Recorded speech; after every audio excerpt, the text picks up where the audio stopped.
Bees are winged insects that form a monophyletic clade Anophelia within the superfamily Apoidea of the order Hymenoptera.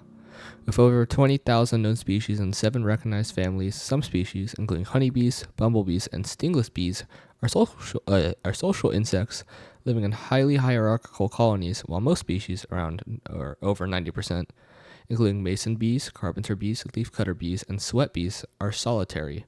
Members of the well-known bee genus Apis, i.e. honeybees, are known to construct hexagonally celled waxy nests called hives. Unlike the closely related wasps and ants, who are carnivorous or omnivorous, bees are herbivores that specifically feed on nectar and pollen. The former primarily as a carbohydrate source for metabolic energy, and the latter primarily for protein and other nutrients for their larvae. They are found on every continent except for Antarctica and in every habitat on the planet that contains insect-pollinated flowering plants. The most common bees in the northern hemisphere are the halictae, or sweat bees, but they are small and often mistaken for wasps or flies. Bees range in sizes from tiny stingless bee species whose workers are less than 2 millimeters long, to the leafcutter bee, Megaceophluto, the larger species of bee whose females can attain a length of 39 millimeters. Vertebrate predators of bees include primates and birds such as bee eaters. Insect predators include bee wolves and dragonflies.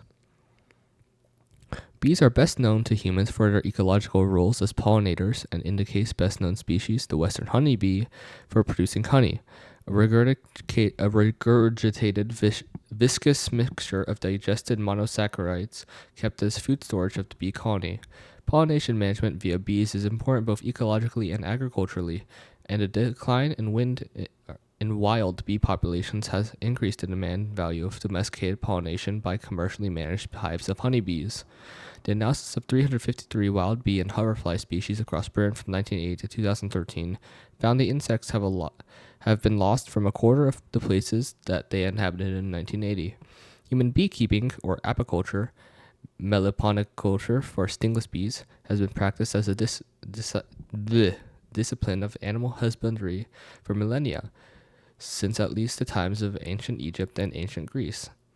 Bees have appeared in mythology and folklore, though all phases of art and literature from ancient times to the present day, although primarily focused in the northern hemisphere where beekeeping is far more common. In Mesoamerica, the Maya have practiced large-scale intensive meliponiculture since pre-Columbian times. The immediate ancestors of bees were stinging wasps in the family Crabramidae,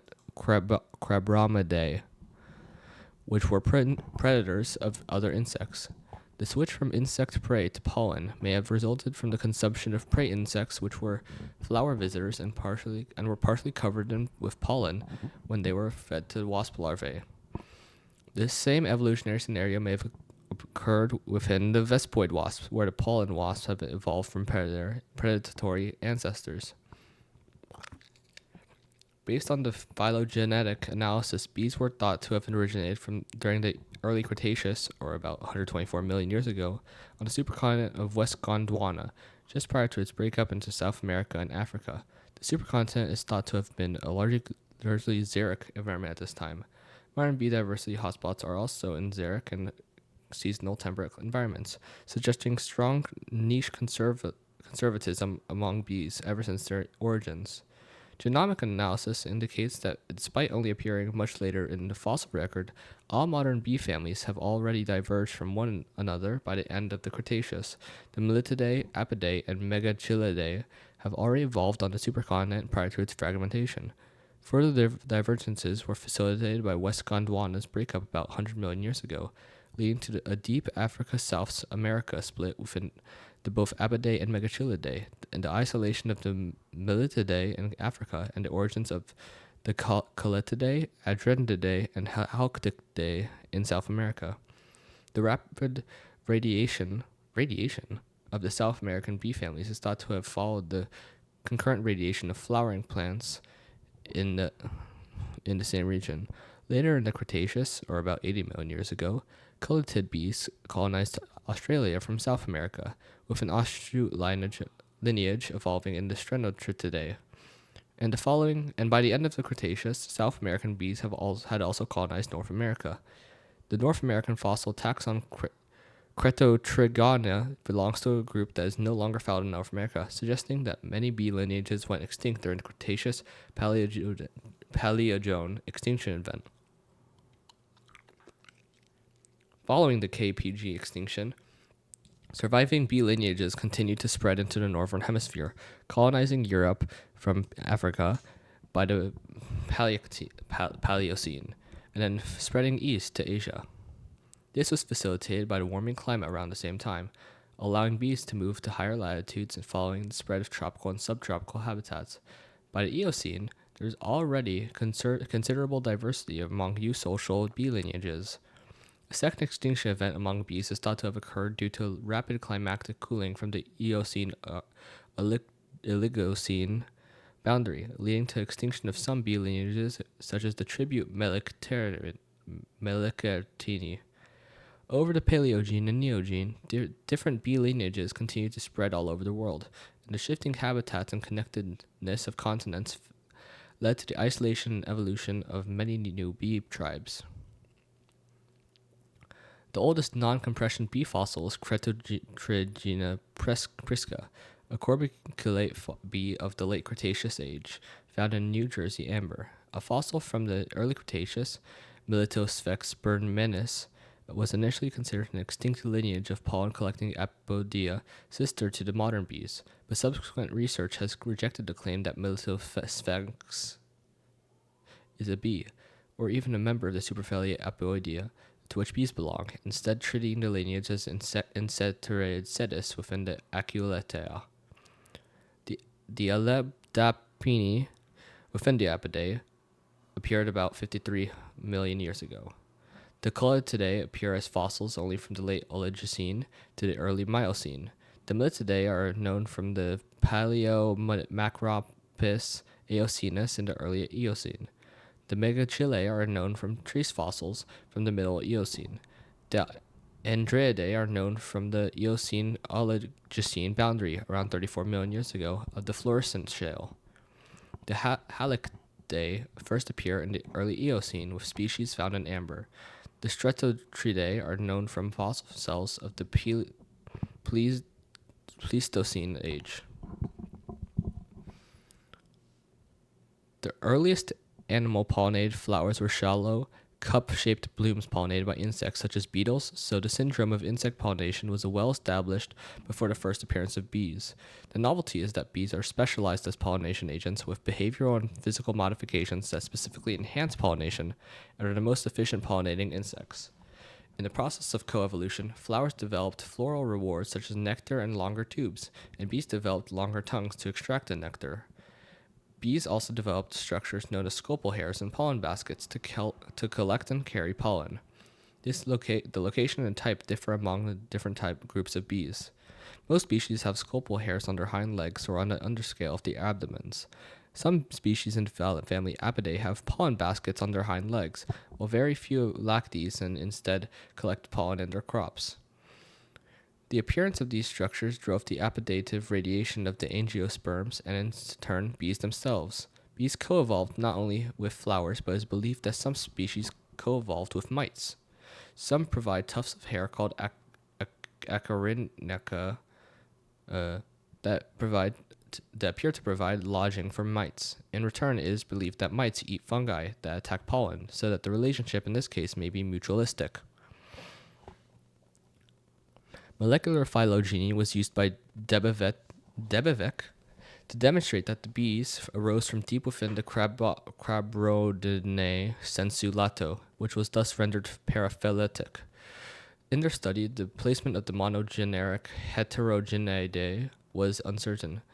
The small family Melanidae was not included in the analysis.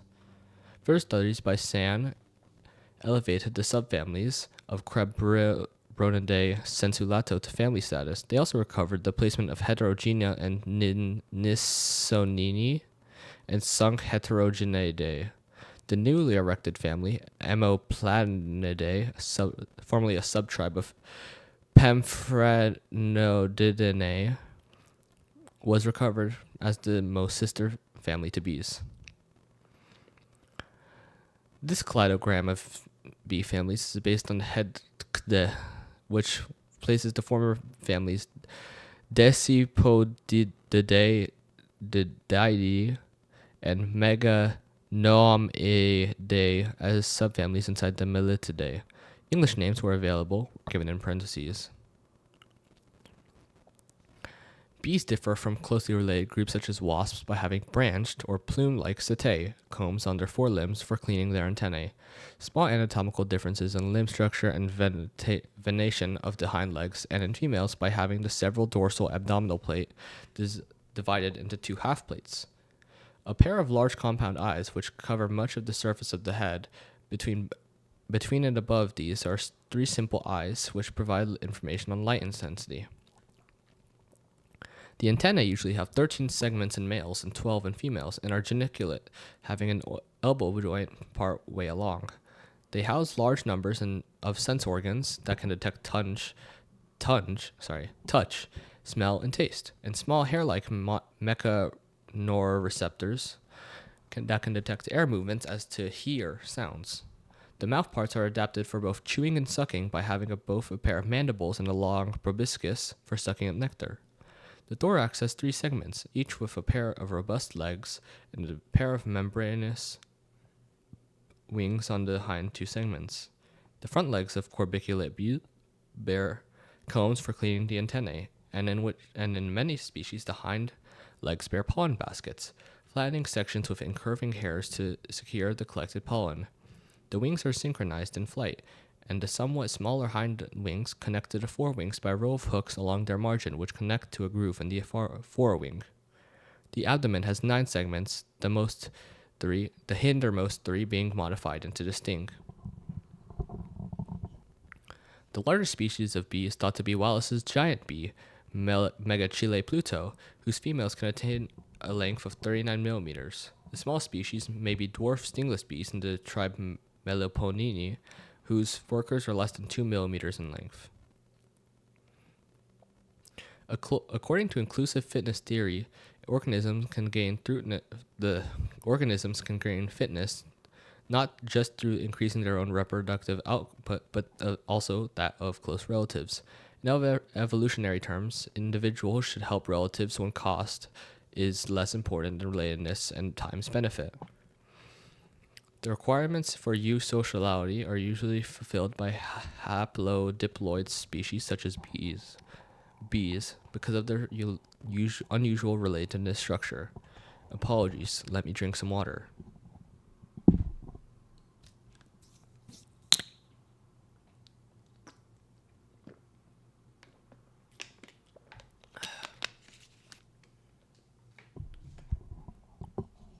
In haplodiploid species, females develop from fertilized eggs and males from unfertilized eggs. Because a male is haploid, has only one copy of each gene, his daughters, which are diploid, with 2 copies of each gene, share 100% of his genes and 50% of their mother's. Therefore, they share 75% of their genes with each other. This mechanism of sex determination gives rise to what W.D. Hamilton termed super sisters, more closely related to their sisters than they would be to their own offspring. Workers often do not reproduce, but they can pass on more of their genes by helping to raise the sisters as queens than they would by having their own offspring, each of which would only have 50% of their genes. Assuming that they would produce similar numbers, this unusual situation has been proposed as an explanation of the multiple, at least 9, evolutions of eusociality within Hymenoptera. Haploid diploidy, that's a funny word, is neither necessary nor sufficient for eusociality. Some eusocial species, such as termites, are not haplodiploid. Conversely, all bees are haplodiploid, but not all are eusocial. And among eusocial species, many queens mate with multiple males, creating half-sisters that only share 25% of each other's genes.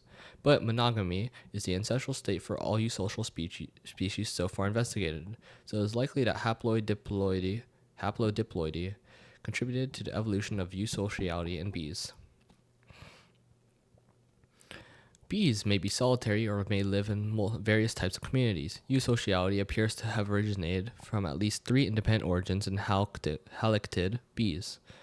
The most advanced of these are the species of eusocial colonies. These are characterized by cooperative brood care and the division of labor into reproductive and non-reproductive adults, plus overlapping generations. This division of labor creates specialized groups within eusocial societies, which are called castes.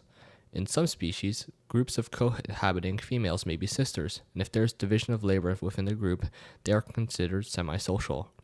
The group is considered eusocial if, in addition, the group consists of a mother and her daughters, when the castes are purely behavioral alternatives with no morphological differentiation other than size. The system is considered primitively eusocial, as in many paper wasps, when the castes are morphologically discrete. The system is considered highly eusocial.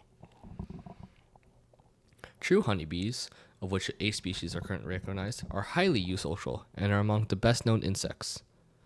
Their colonies are established by swarms consisting of a queen and several thousand workers. There are 29 subspecies of one of these species, Apis mellifera, native to Europe, the Middle East, and Africa. Africanized bees are a hybrid strain of A. mellifera that escaped from experiments involving crossing European and African subspecies. They are extremely defensive. Stingless bees are also highly eusocial. They practice mass provisioning with complex nest architecture and perennial colonies that also established via swarming. Many bumblebees are eusocial, similar to the eusocial Vespidae, such as hornets, and the queen initiates a nest on her own rather than swarming. Bumblebee colonies typically have from 50 to 200 bees at peak population, which occurs in mid to late summer. Nest architecture is simple, limited by the size of the pre-existing nest cavity, and colonies rarely last more than a year. In 2011, the International Union for Conservation of Nature set up a bumblebee specialist group to review the threat status of all bumblebee species worldwide using the IUCN Red List criteria. There are many more species of primitively eusocial than highly eusocial bees, but they have been studied less often. Most are in the family Halictidae, or sweat bees. Colonies are typically small, with a dozen or fewer workers on average. Queens and workers differ only in size, if at all. Most species have a single-season colony cycle, even in the tropics, and only mated females hibernate. A few species have long active seasons and attain colony sizes in the hundreds, such as Halictis hesperus. Some species are eusocial in parts of their range and solitary in others,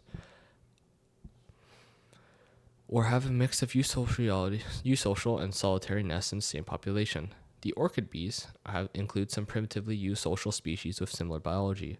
Some allodapine bees form primitively eusocial colonies with progressive provisioning. A larva's food is supplied gradually as it develops, as in the case of honeybees and some bumblebees. I'm going to have water again. Oh my.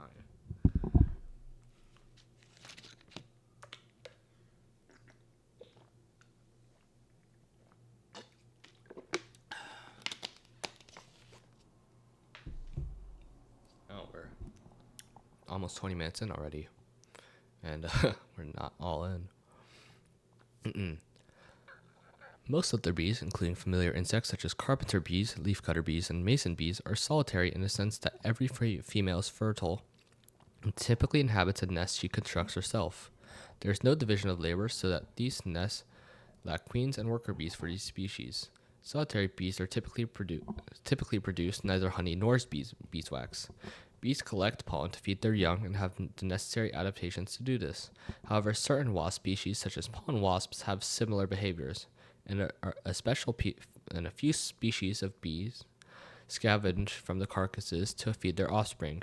Solitary bees are important pollinators. They gather pollen to provision their nests with food for their brood. Often it is mixed with nectar to form a paste-like consistency.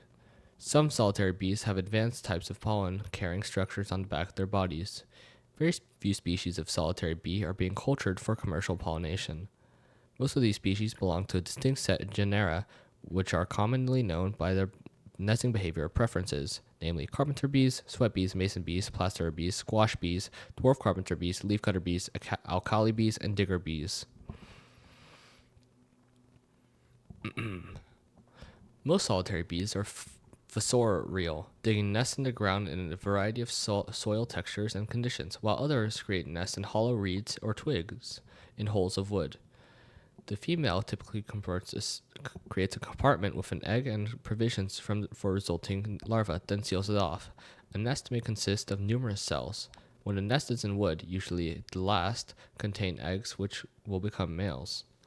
The adult does not provide care for the brood once the egg is laid, and usually dies after making one or more nests. The males typically emerge first and are ready for mating when the females emerge. Solitary bees are very unlikely to sting, only in self-defense, if ever, and some, especially in the family Andridae, are stingless.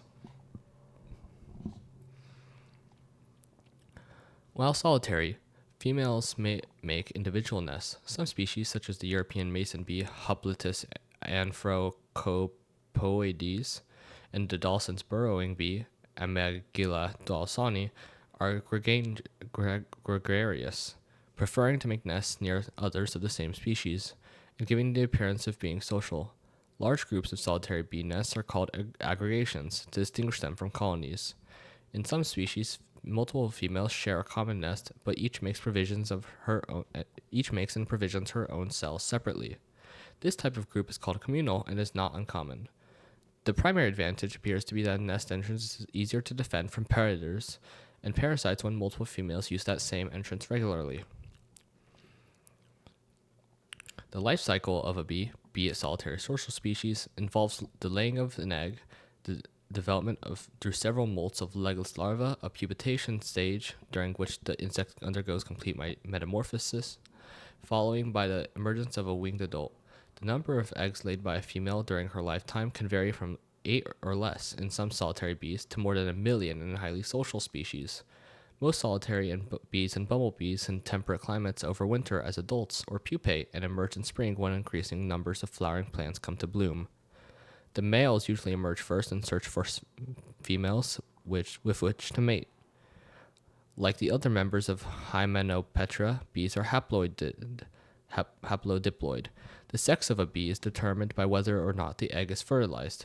After mating, a female stores the sperm and determines which sex is required at the time each individual egg is laid. Fertilized eggs producing female offspring and unfertilized eggs males.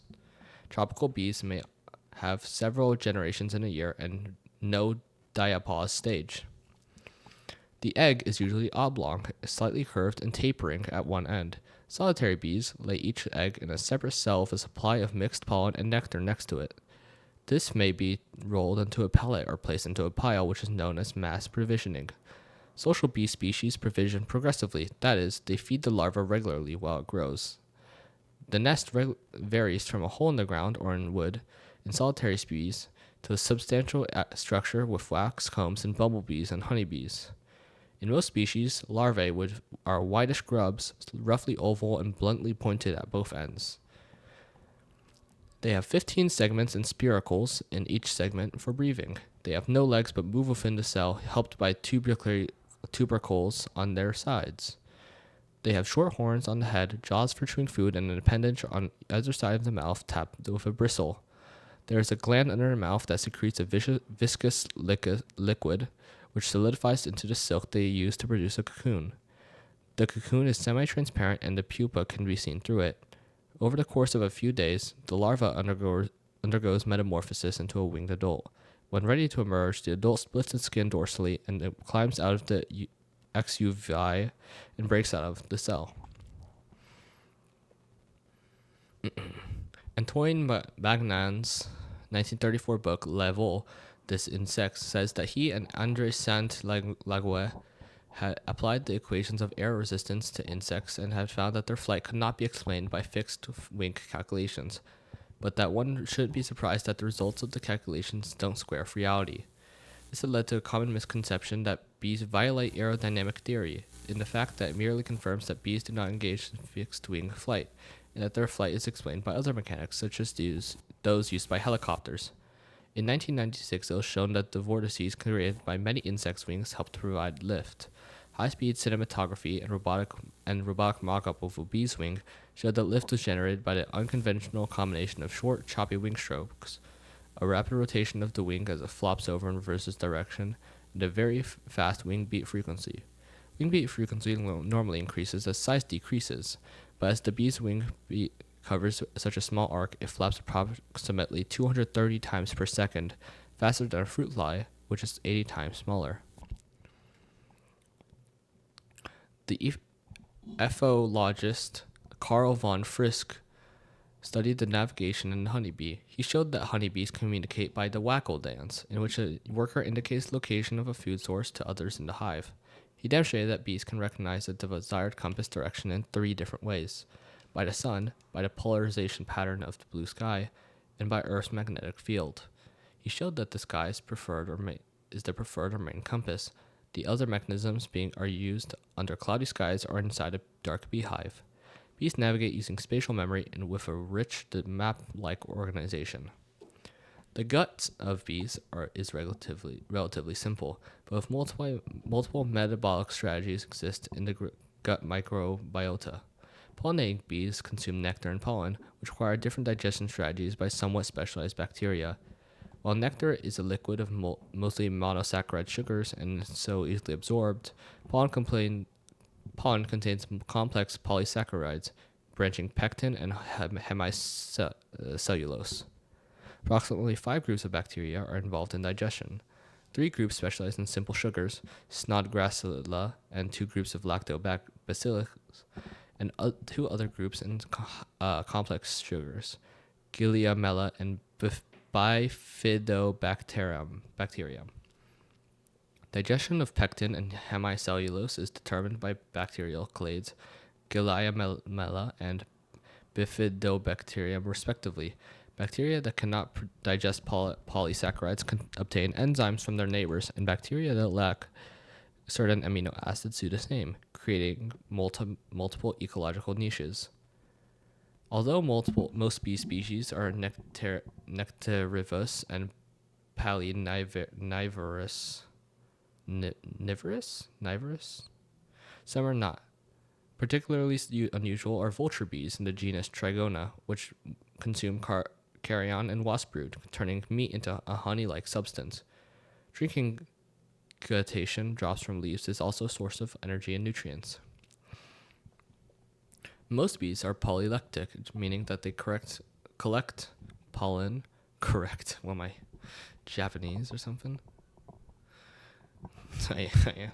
Okay.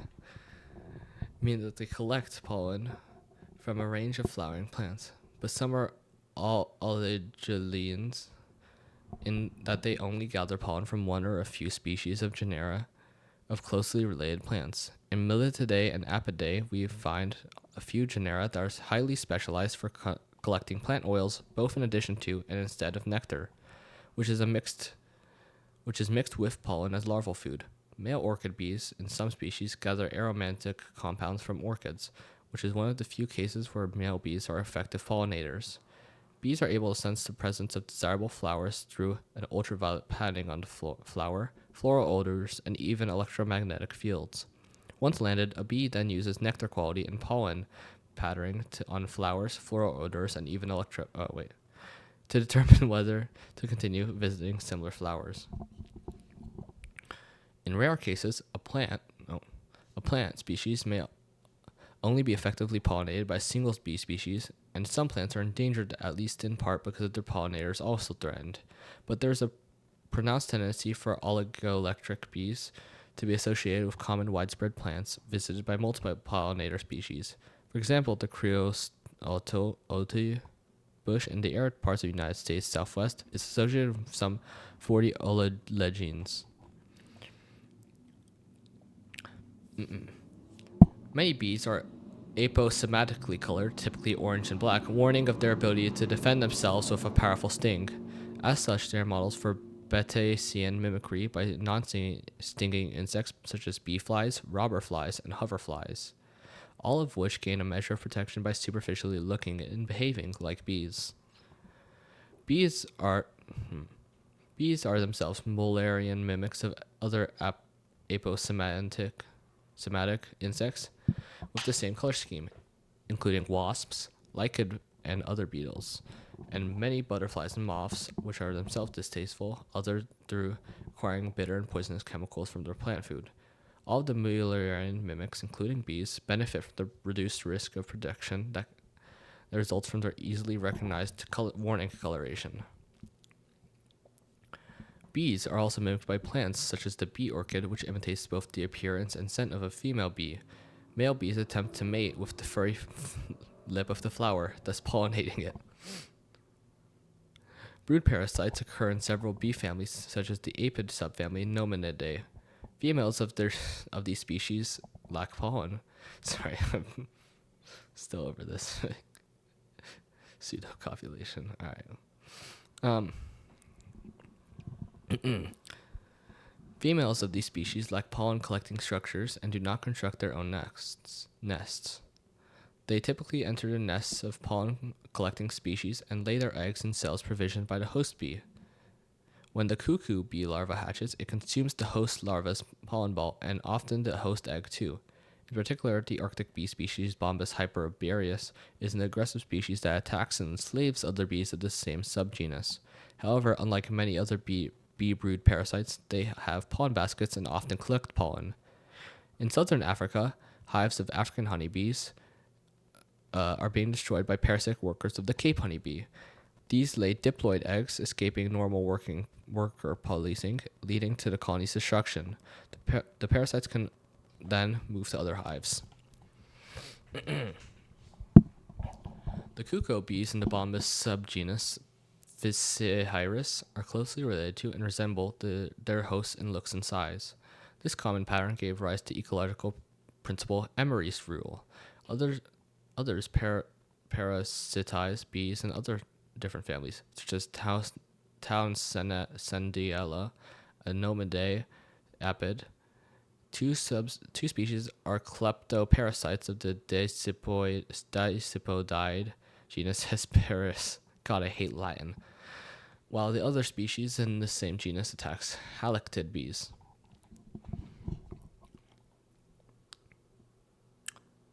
Okay. 4 bee families, Andrinidae, Collectidae, Halicdae, and Apidae, contain some species that are crepuscular. Most are tropical or subtropical, but some live in arid regions at higher latitudes. These bees have greatly enlarged ocelli, which are highly sensitive to light and dark, though incapable of forming images. Some have refracting superposition compound eyes. Those combine the output of multiple elements of their compound eyes to provide enough light for each retinal photoreceptor. Their ability to fly by night enables them to avoid many predators and to exploit flowers that produce nectar only or also at night. One more sip of water. This hopefully is the last one.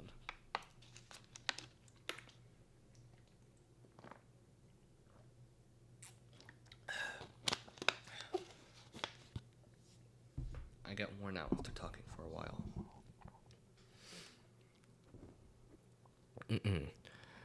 Vertebrate predators of bees include bee eaters, shrikes, and flycatchers, which make short sallies to create insects in flight. Swifts and swallows fly almost continually, catching insects as they go. The honey buzzard attacks bees' nests and eats the larva. The greater honey guide interacts with humans by guiding them to the nest of wild bees. The humans break open the nest and take the honey, and the bird feeds on the larvae and wax. Among mammals, predators such as the badger dig up bumblebee nests and eat both the larvae and any stored food.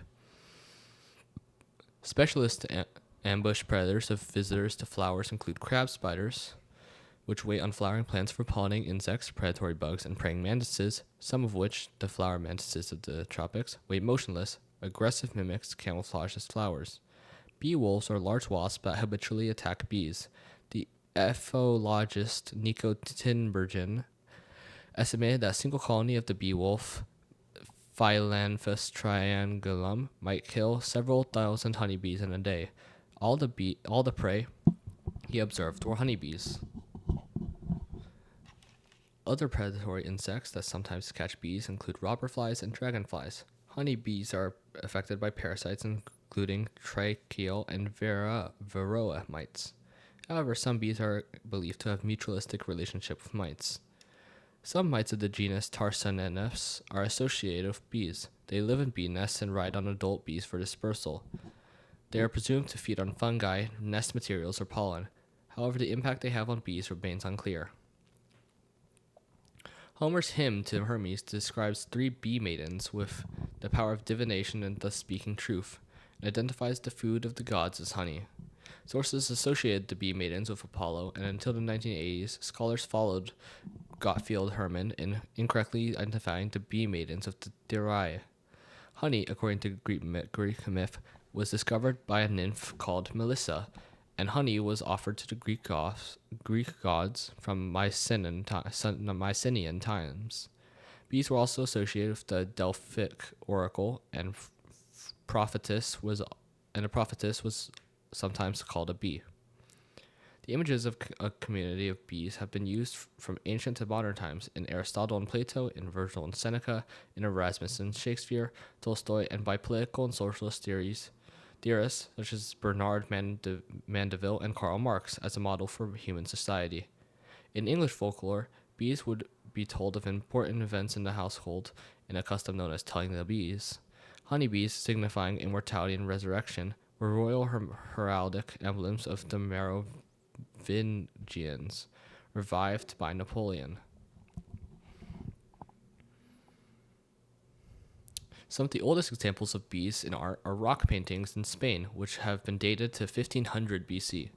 Y.B. Yeats' poem, The Lake Isle of Innisfree, contains the couplet, 9 bean rows will I have there, a hive for the honeybee, and live alone in a bee-loud glade. At the time he was living in Bedford Park. Why did I laugh at Bedford? In the west of London. Beatrix Potter's illustrated book, The Tale of Miss Tittlemouse, features Babbitty Bumble and her brood. Kit Williams' treasure hunt book, The Bee on the Little Comb, uses bees and beekeeping as a part of its story and puzzle. Sue Monk Kidd's The Secret Life of Bees and the 2009 film starring Dakota Fanning tells the story of a girl who escapes her abusive household and finds her way to live with a family of beekeepers, the Boatwrights. Bees have appeared in films such as Jerry Seinfeld's animated Bee Movie or Eugene Schlusser's A Sting in the Tail. The playwright Lillian Paul's fantasy The Bees tells the tale of a hive bee named Flora 717 and from hatching onwards. Humans have kept honeybee colonies, commonly in hives, for millennia. Depictions of humans collecting honey from wild bees date to 15,000 years ago. Efforts to domesticate them are shown in Egyptian art about 4,500 years ago. Simple hives and smoke were used. Among classical era authors, beekeeping with the use of smoke is described in Aristotle's History of Animals, Book 9. The account mentions that bees die after stinging, that workers remove corpses from the hide and guard it. Castes, including workers and non-working bees, are drones, but kings rather than queens. Predators, including toads and bee-eaters, and the waggle dance with the irresistible suggestion of Arocyanoti, it waggles, and Paraculofin, they watch. Beekeeping is described in detail by Virgil in his Georgics, is mentioned in his Aeneid and in Pliny's Natural History. From the 18th century, European understanding of the colonies and biology of bees allowed the construction of the movable comb hive so that honey could be harvested without destroying the colony. Bees play an important role in pollinating flowering plants and are the major type of pollinator in many ecosystems that contain flowering plants. It's estimated that 1/3 of the human food supply depends on pollination by insects, birds, and bats, most of which is accomplished by bees while they're domesticated. Since the 1970s, there has been a general decline in the species richness of wild bees and other pollinators, probably attributable to the stress from increased parasites and disease, the use of pesticides, and an increase in the number of wild flowers. Climate change probably exacerbates the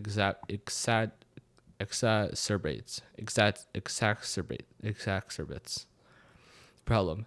This is a major cause of concern as it can cause biodiversity loss and ecosystem degradation as well as increased climate change.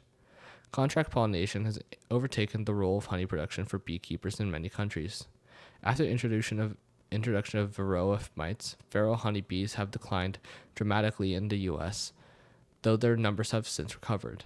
The number of colonies kept by beekeepers declined slightly through urbanization, systematic pesticide use, tracheal and varroa mites, and the closure of beekeeping businesses. In 2006 and 2007, the rate of attrition increased and was described as colony collapse disorder. In 2010, invertebrate iridescent virus and the fungus Nosema ceranae were shown to be killed in every killed colony and deadly in combination. Winter losses increased to about one-third. Varroa mites were thought to be responsible for about half of the losses. Apart from the collapse disorder, losses outside the U.S. have been attributed to causes including pesticide seed dressings using neonicotinoids such as clofidin, imia dicloprid, and diamethoxam. From 2013, the European Union restricted some pesticides to stop bee populations from declining further.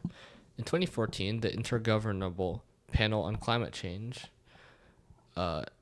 report warned that bees faced increased risk of extinction because of global warming. In 2018, the European Union decided to ban field use of all three major neonicotinoids. They remain permitted in veterinary, greenhouse, and vehicle transport usage. Farmers have focused on alternative solutions to mitigate these problems. By raising native plants, they provide food for native bee pollinators such as Lasioglossum virecki and L. leucosinium, leading to less reliance on honeybee populations. Honey is a natural product produced by bees and stored for their own use, but sweetness has always appealed to humans. Before domestication of bees was even attempted, humans were raiding their nests for their honey. Smoke was often used to subdue the bees, and such activities are depicted in rock paintings in Spain, dated to 1500 BC. 15,000, sorry. Honeybees are used commercially to produce honey. Bees are considered edible insects. People in some countries eat insects, including the larvae and pupa of bees, mostly stingless bees. They also gather larvae, pupae, and surrounding cells, such as bee brood, for consumption. In the Indonesian dish Botok Tawon from Central and East Java, bee larvae are eaten as a companion to rice, after being mixed with shredded coconut, wrapped in banana leaves, and steamed. Bee brood, although low in calcium, have been found to be high in protein and carbohydrate, and a useful source of phosphorus, magnesium, potassium, and trace minerals, iron, zinc, copper, and selenium. In addition, while bee brood was high in fat, it contained no fat-soluble vitamins such as A, D, and E, but it was a good source of most of water-soluble B vitamins, including choline, as well as vitamin C. The fat was composed mostly of saturated and monounsaturated fatty acids, with 2% being polyunsaturated fatty acids. Apitherapy is a branch of alternative medicine that uses honey products, including raw honey, royal jelly, pollen, propolis, beeswax, and apitoxin, that claims that apitherapy treats cancer, with some proponents of apitherapy remains unsupported by evidence-based medicine. The painful sting of bees are mostly associated with the poison gland and the Defor's gland, which are abdominal exocrine glands containing various chemicals. In the Lasioglossum leucosinium, the Defor's gland mostly contains octadecanolide as well as some icosanoid. There's also evidence of N-trischosane and heptacosane and 22-docosahexaenide.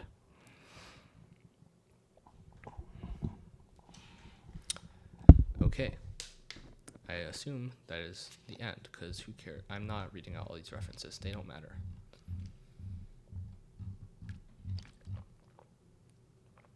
Yeah, external links.